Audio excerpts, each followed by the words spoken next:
Hey up tout le monde, je vous souhaite d'agréables fêtes de fin d'année. C'est pour vous faire une petite annonce que je profite de cet épisode spécial Noël pour vous mettre cette petite intro ellipse. Alors, à partir de janvier, je vais mettre en place un planning. Le mercredi, ce sera Creepypasta et le vendredi, samedi, du gaming. Sur ce, passez de bonnes fêtes, bonne vidéo.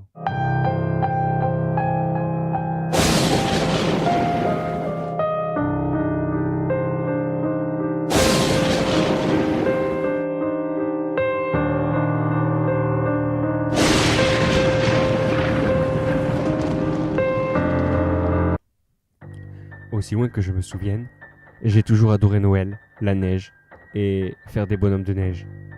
Cela, je le dois à mon père.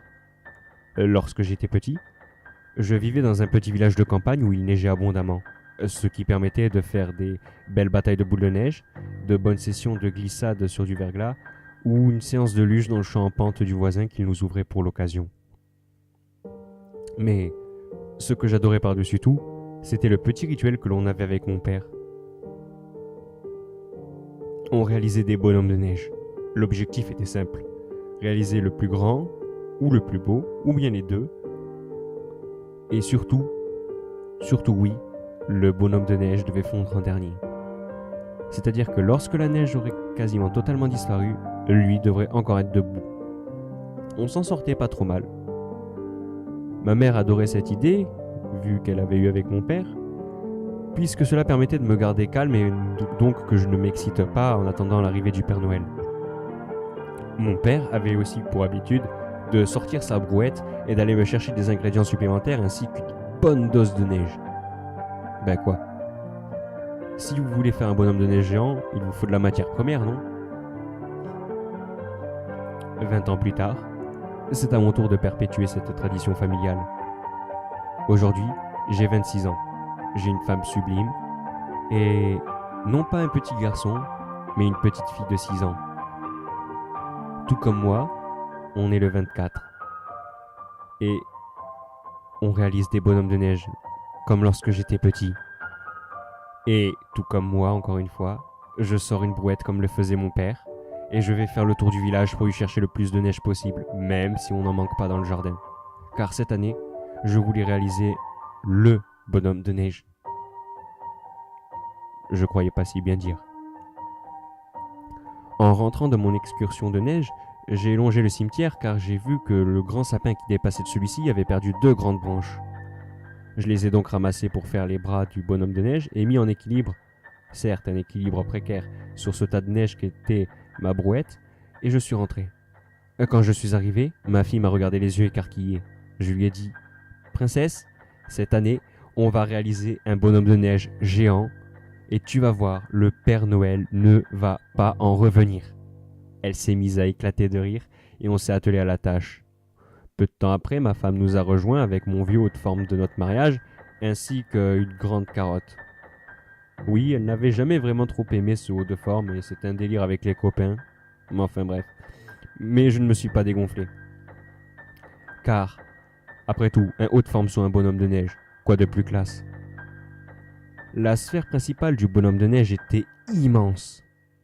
Et on travaillait avec une minutie et une précision digne. Bien je dirais aussi... Oui, c'est ça. Vous voyez les concours de châteaux de sable sur les plages? Eh bien, c'est pareil. Sauf que nous, c'est de la neige et que c'est un bonhomme de neige. Aussi précis que ça. On voulait que le bonhomme de neige soit parfait. Quelques heures plus tard, on a réussi à le terminer. On avait même dû le terminer en montant sur des mini-escabeaux. Et il mesurait plus de 2,80 m. Une belle bête. Il lui manquait juste la bouche. Et là, c'est là où ma fille m'a traumatisé. Le bonhomme de neige, on l'avait nommé Fritzy. Oui, on leur donnait des noms. Et Fritzy a eu, en guise de bouche, un dentier. J'ai trouvé ça très bizarre, mais étant donné que c'était le réveillon de Noël, je ne voulais pas choquer ma fille ou l'embêter. Je n'ai donc rien dit. En revanche, j'en ai parlé à ma femme lors du repas de midi. Elle m'a dit que c'était le prothésiste dentaire qui lui avait donné ça pour faire un beau sourire au bonhomme de neige. Et je lui ai demandé de regarder le bonhomme de neige et elle m'a dit qu'en effet, cela le rendait un peu plus terrifiant. Déjà que les branches n'étaient pas très rassurantes non plus. Bref, tout s'est déroulé sans encombre jusqu'au soir. On avait passé un merveilleux réveillon et ma fille était partie se coucher pour attendre l'arrivée du Père Noël. Quand, avec ma femme, nous sommes enfin partis nous coucher, je n'ai pas pu m'empêcher de regarder par la fenêtre. Le bonhomme de neige me fixait. Il ne bougeait pas, mais il me fixait. Je suis allé me coucher et je fus réveillé en plein milieu de la nuit. Il était environ 3 heures du mat quand j'entendais dans le jardin des ricanements, des chansonnettes étranges. Je me suis levé, un peu engourdi par le sommeil et par l'alcool que j'avais pris, et j'ai regardé par la fenêtre. Fritzi. Fritzi était vivant. Il sautillait, il chantonnait.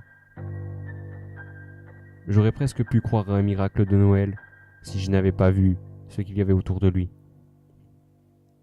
Fritzi était en train de s'atteler à faire une danse et des chansonnettes autour de cadavres d'animaux gelés. Puis tout à coup, alors qu'il était dos à moi, il s'est penché pour ramasser un écureuil givré, puis s'est retourné vers moi, tendant une de ses branches qui lui servait de main en direction de la fenêtre, et a broyé d'un coup sec ce pauvre écureuil qui était déjà mort et gelé. Cela m'a dégoûté. J'ai retenu un haut le cœur. Puis, mon cœur a cessé de battre lorsque j'ai vu ma fille sortir dehors pour le rejoindre. Il s'est tourné lentement vers elle, un sourire carnassier sur la bouche. Ni une ni deux, mon sang n'a fait qu'un tour dans ma tête et je cours vers l'extérieur pour protéger ma fille, tandis que Fritzi commence à se jeter sur elle. Je la bouscule pour la protéger et je me prends un coup. Tout va bien. Mais il faut que je me débarrasse de ce bonhomme de neige coûte que coûte. Je prends alors la pelle qui nous sert à déblayer la neige et je commence à le frapper, à le matraquer, à essayer de le détruire. La vache, on a bien travaillé avec ma fille. Il encaisse ce bougre. Et le pire dans tout ça, c'est que les branches sont vraiment tranchantes, vraiment gelées. Et je pisse le sang. Je suis blessé. J'ai les côtes broyées, les bras fracturés, mais je ne lâche rien, il faut que je protège ma famille. Quand enfin j'arrive à mettre le coup de grâce sur le bonhomme de neige et que ma femme nous a rejoints en hurlant, je finis mon réveillon à l'hôpital. Le lendemain, je peux ressortir. Finalement, la côte n'était pas brisée. Mais les fractures, m'ont permis d'avoir un plâtre. Voilà. Je fête Noël sous le plâtre. Mais enfin, on a essayé de fêter Noël comme si de rien n'était. Et on a plus ou moins réussi. On a quand même repris cette tradition des bonhommes de neige, en les rendant le moins effrayants possible et le plus petits. Mais le problème, c'est que chaque année, Fritzi semblerait apparaître et tourner autour de la maison. Pourtant, le plus drôle, c'est qu'on a déménagé.